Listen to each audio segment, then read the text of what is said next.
안녕하세요. 오늘의 말씀 사무엘하 2장 12절에서 32절 말씀입니다. 어제 말씀을 간단하게 요약하면 사울 왕이 전쟁에서 사망하였고 그 이후 다윗은 헤브론으로 가서 유다 지파의 왕이 되었습니다. 같은 시간 사울 왕의 군 사령관이었던 아브넬은 사울의 아들 이스보셋을 마하나임으로 데리고 가서 왕으로 삼았습니다. 이스라엘 왕국이 둘로 나누어진 것이지요. 남쪽에서는 다윗이 왕인 유다, 북에서는 이스보셋이 왕인 나머지 지파들이었습니다. 오늘 말씀에서는 이 두 왕들의 군대가 기브온의 못가에서 만나 전쟁을 치릅니다. 요압 장군이 다윗의 군대를 이끌고 아브넬이 이스라엘 군대를 이끌고 왔습니다. 13절에 특이한 말씀이 있습니다. 수리야의 아들 요압과 다윗의 신복들도 나와 기브온 못가에서 그들을 만나 함께 앉으니 이는 못 이쪽이요 그는 못 저쪽이라. 두 군대가 연못가에서 만나서 마주보면서 앉아있더라 라는 것입니다. 아주 특이한 상황입니다. 정상적인 상황은 아닌 거죠. 전투가 언제든지 벌어질 수 있는 상황인데 아무리 연못이 중간에 있다 하더라도 마주보면서 앉아있는 것은 이상한 상황입니다. 아마 거기 앉아있던 사람들도 이 상황이 이상했을 것입니다.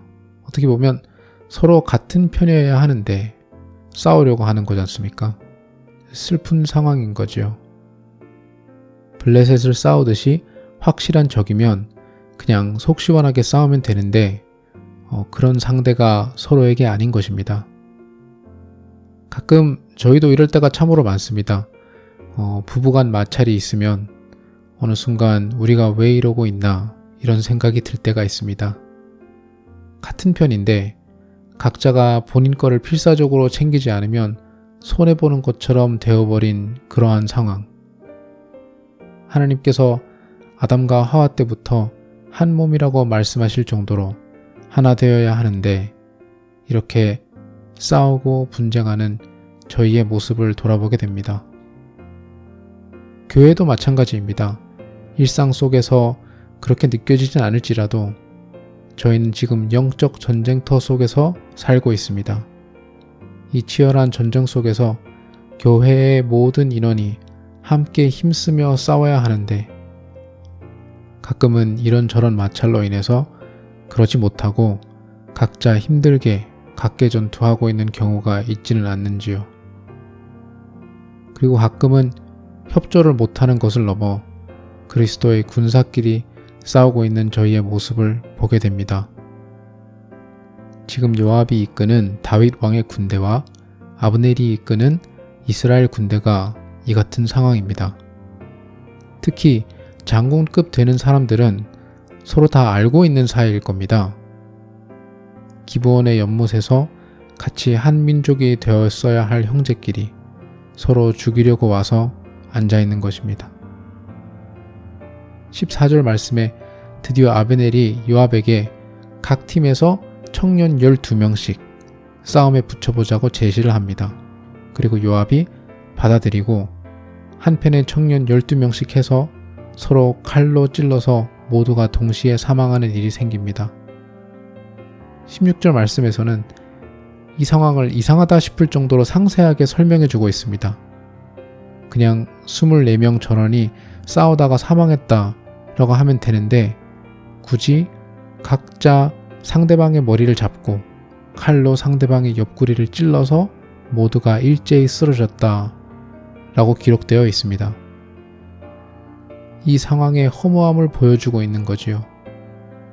만약에 양쪽 군대가 하나님의 율법을 지켰다면 남자는 20세가 되어야 군대에 들어갈 수 있습니다. 그러면 그 청년들은 20살, 22살 정도 되었을 것입니다.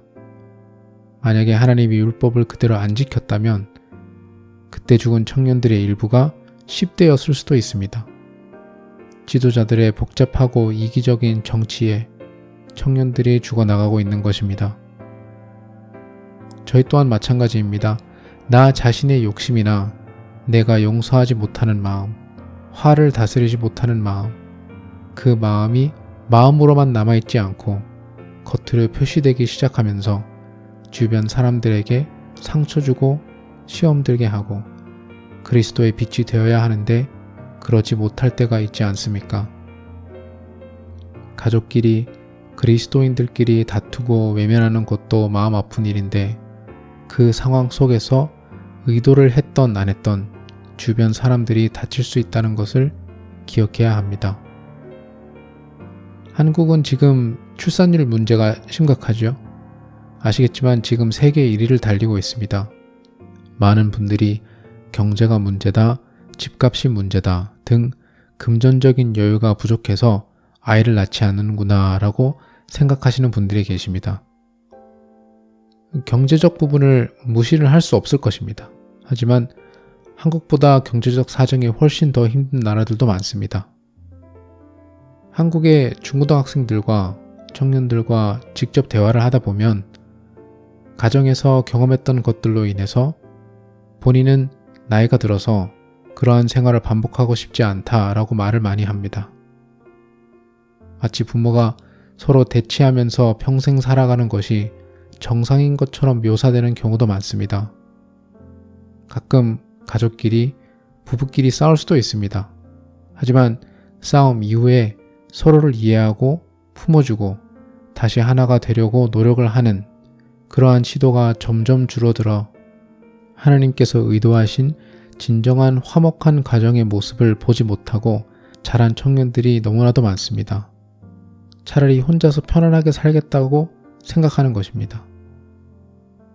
교회 안에서도 마찬가지입니다. 나의 마음의 강박함 때문에 주변 사람들이, 내가 섬겨야 했던 사람들이 상처받고 영적으로나 마음으로나 피를 볼 수 있는 것입니다. 문제는 시간이 지나면서 점점 무뎌진다는 것입니다. 주변의 다른 이들이 얼마나 아픈지에 대해서 점점 모르게 될 수 있다는 것입니다. 오늘 14절의 말씀에도 요압과 아브넬은 아무렇지도 않게 청년들을 죽음으로 몰고 있습니다. 하나님께서 정해주신 두 가지 공동체가 있습니다. 첫째는 결혼, 그로 인해서 이루어지는 가정입니다. 둘째는 교회지요. 최소한 이 두 공동체 안에서는, 가정과 교회 안에서는 서로 간의 싸움, 시기와 분쟁이 없어야 합니다. 나랑 잘 맞지 않아도 서로 주님의 마음으로 사랑할 수 있도록 항상 기도하시기를 소망합니다. 청년들이 다 죽고 두 군대의 치열한 전투가 시작이 됩니다. 결국 다윗의 군대가 승리를 거두고 이스라엘 군대를 쫓아가기 시작합니다. 어떻게 보면 유다 지파는 자신들의 목표를 벌써 달성한 것입니다. 더 이상 피 흘림은 불필요한 것을 알고 있었습니다.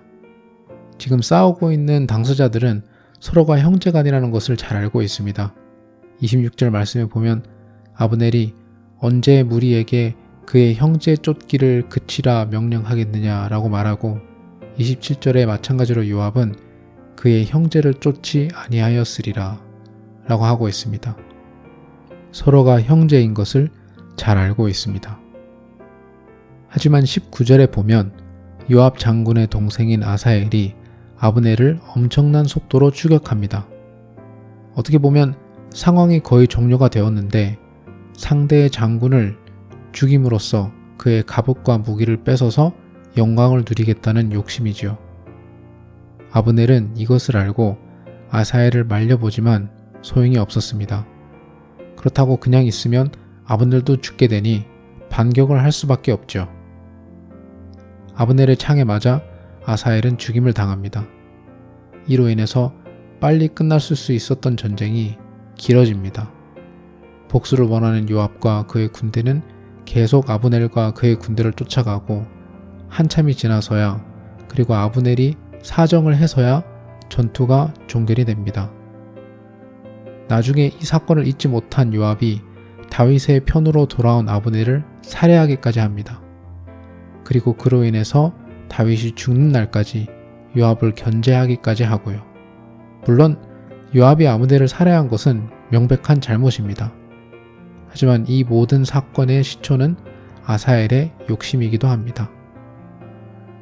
지금까지 적용해온 것에 이어서 하나님께서 원하시는 우리 가정의 목적, 교회의 목적을 벗어나 한 사람의 욕심으로 인하여 오히려 공동체 전체가 영향을 받을 수 있다는 사실을 기억해야 합니다.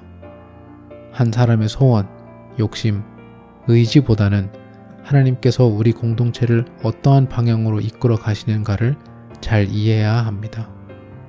주님께서 이끌어 가시는 방향에 복종하고 순종할 때에 세상이 줄 수 없는, 주님께서만 주실 수 있는 공동체 안에서의 평화가 찾아옵니다. 그리고 그 평화 가운데에서 주님의 나라가 이루어지는 것입니다. 그 평화를 함께 경험하시는 저와 여러분이 되시기를 간절히 소원합니다. 기도하겠습니다. 하나님 아버지, 때로는 주님께서 지정해 주신 우리 공동체를 향한 뜻 말고도 저의 개인적인 욕심으로 행동할 때가 있음을 고백합니다. 그로 인하여 사랑하는 주변 사람들도 다치고 상처받고 그리스도의 빛이 되었어야 하는데 오히려 방해가 되었을 때도 있습니다. 주님 용서하여 주시옵소서. 주님의 방향에 맞지 않는 나만의 욕심을 내려놓고 겸손함과 인내함으로 가족과 교회를 사랑하며 주님께서 주시는 평화를 함께 경험해 나가는 저희 모두가 될 수 있도록 주님 인도하여 주시옵소서. 예수 그리스도의 이름으로 기도드립니다. 아멘.